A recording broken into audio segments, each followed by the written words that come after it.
heard the drill 100 times before, and if you're not prepared by now, you probably never will be. And with that, back to you, Lee, K1WTX 73.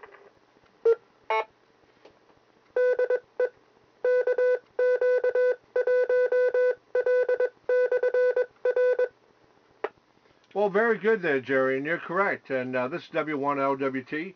And, you know, somebody asked me a question just recently. It was on an email, I think it was on Facebook, about, well, gee, Lee, we've heard this information time and time again. Everybody knows this information. I had to stop and think for a minute. It's true. We all should know the information, but a lot of people don't know the information. Maybe people that's moved to this country from out of countries, and that's maybe their first time here, never experienced New England weather. Maybe somebody moved from California to the East Coast, or Texas to the East Coast, or from the south of Florida, Louisiana, Georgia, all those areas. Maybe they've never experienced what we have experienced on the East Coast. Of course, many of us has never been out of the state or out of the East Coast area. Maybe he's never experienced what they go through out with tornadoes out in the Midwest, earthquakes out in California, like that. So there's always a learning experience for all of us to share, stories to tell, testimonies, and share information like on ready.gov. It is a great site. So I always tell everybody there's a famous quote from a salesman, the greatest salesman in the world. In his book, he mentions that why makes him so good selling cars is he contacts one person every day and shares his story and information about selling his cars. And that information gets shared to the next person. And it's the same thing about emergency communications. If we just share this information with one person a day, and by the way, each one of us knows 250 people roughly on a list. You'd be quite surprised when you sit down and make it on a list how many people you might know. But it can come out to an average around 250 people.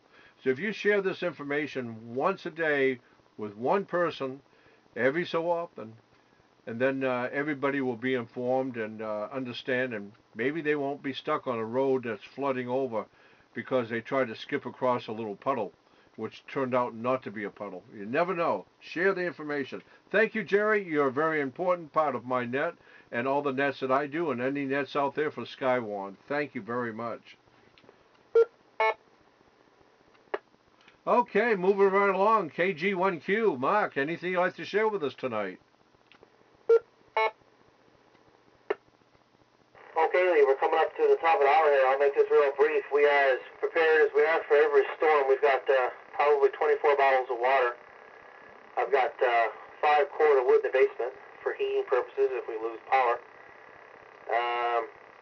I'm buying some fresh gas tomorrow, and I'm going to be treating it with marine-grade stable. I think that's very important with our wonderful ethanol gas we have out there. So I'll have some fresh gas for the generator. I will exercise the generator tomorrow. It's kind of a little late, maybe, but better late than never.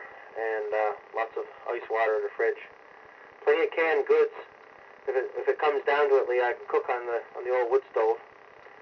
And I've got probably 300 amp hour batteries if I total everything up. So I'll be on the air for the duration.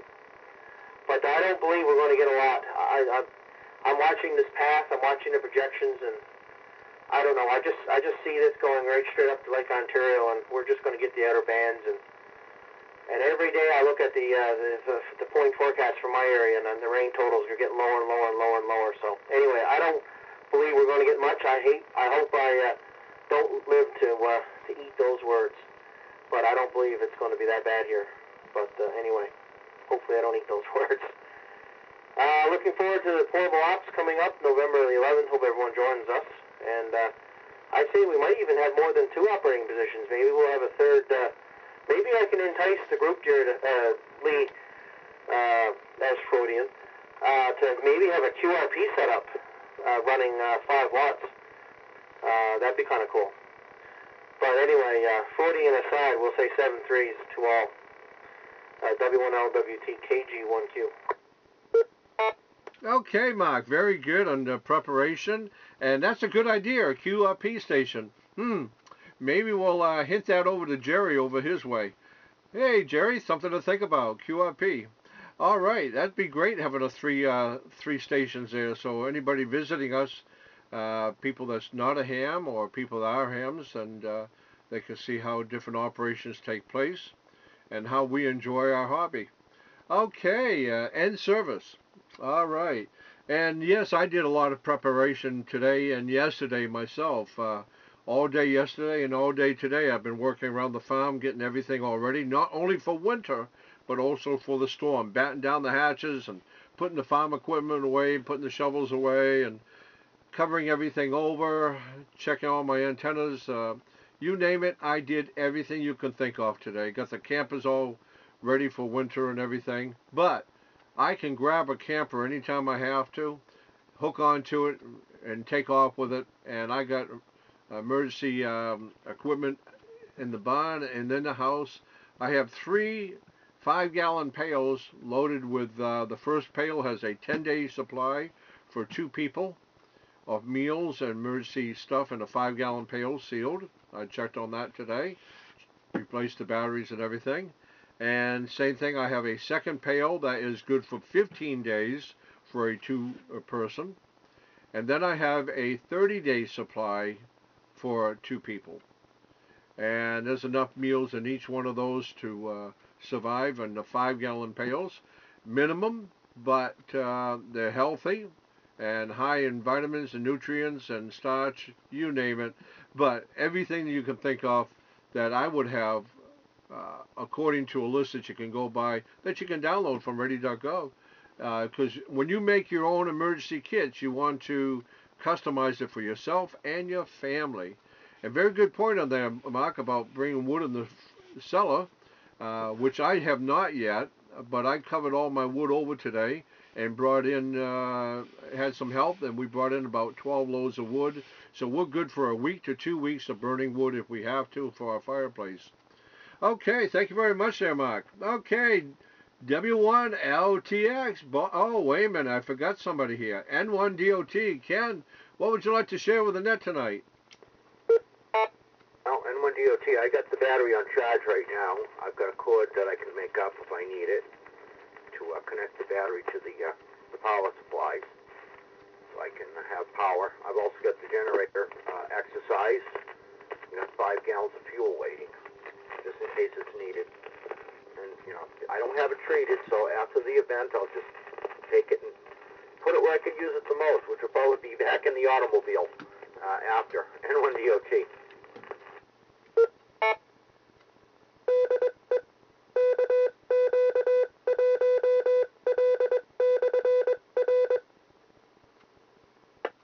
Okay, thank you very much there, Ken. And Ken, if we can work something out for D-Star also for, if you're going to show up for the American Legion portable ops set up that day on November 11th, if you're going to show up, if it's possible, we can set something up for D-Star. We'll talk about that by email and later. Okay, Bob, W1LTX, what would you like to share with the net tonight as we move on real quick?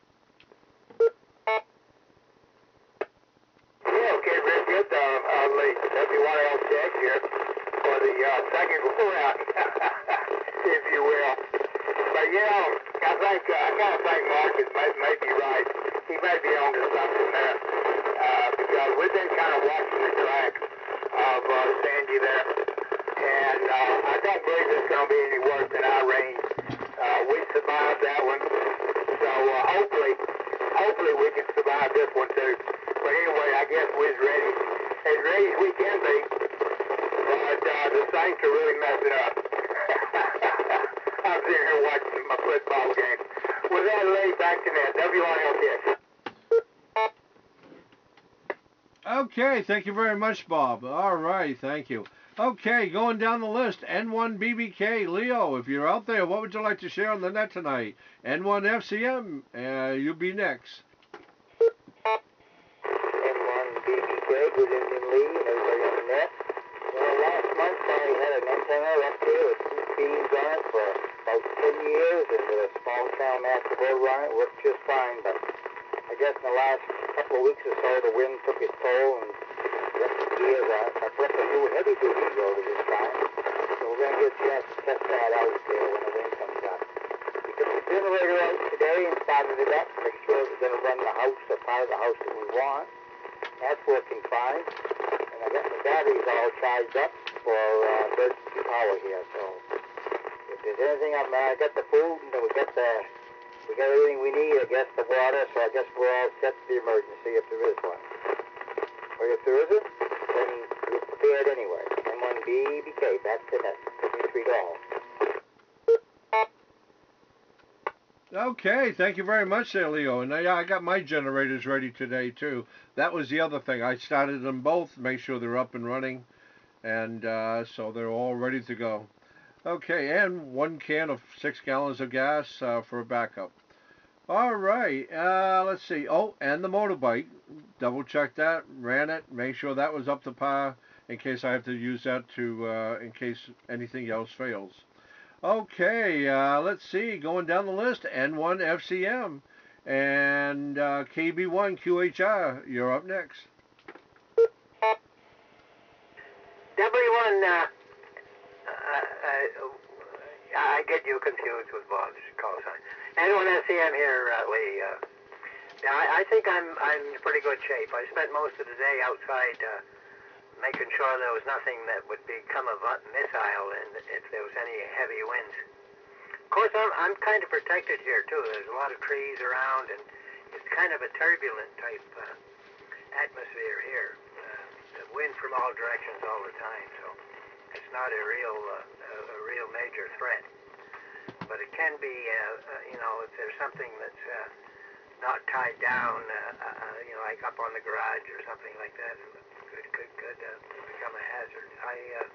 I too went through the routine with a generator. I bought that generator during the ice storm in '98, and this is the first time that I attempted to service it, and it performed very well. So I'm all set, Lee. I got water and food and wood and everything in the basement here, and I'm good to go. Back to you, Lee. Okay, very good. Thank you very much there. And yep, that's a good thing. Making sure the generators, let's see, one of them I have not ran since way back in February. So that was a small one. And so that's been February minus you figure 9 months it hasn't been ran. And it ran before. Today it took 15 cranks and I got it up and running. Cleaned out the carburetor, make sure fresh gas are in the tank and everything. So that's always a good thing to do. If you have a generator, check it out before any storm comes up. All right, moving down the list, KB1QHR, you're up next. N1WRA, you're next.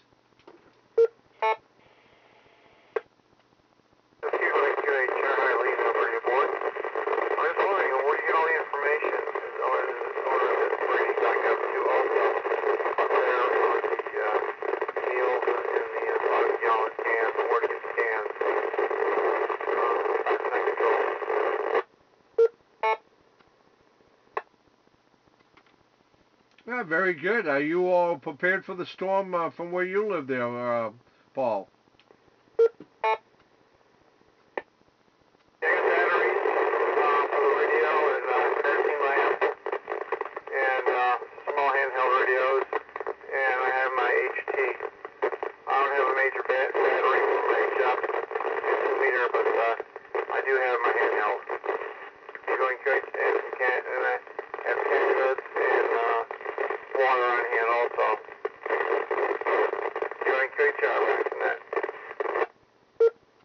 Okay, very good. Thank you very much, Paul. That's good.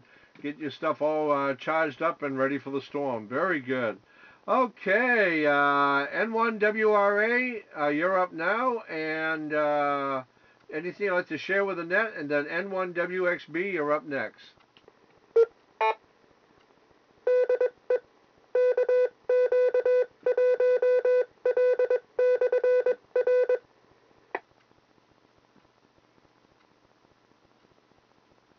Okay, N1WXB, what would you like to share with us? And W1CWP, you're up next.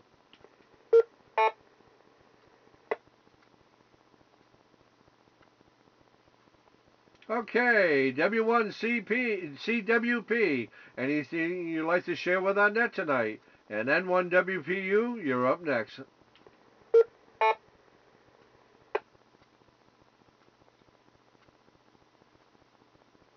Okay, not hearing nothing. Let's move right into Ted. Ted, you're the last one tonight, and then I'll wind down the net. Ted, what would you like to share with us from W1LWT? Oh, good evening, Lee.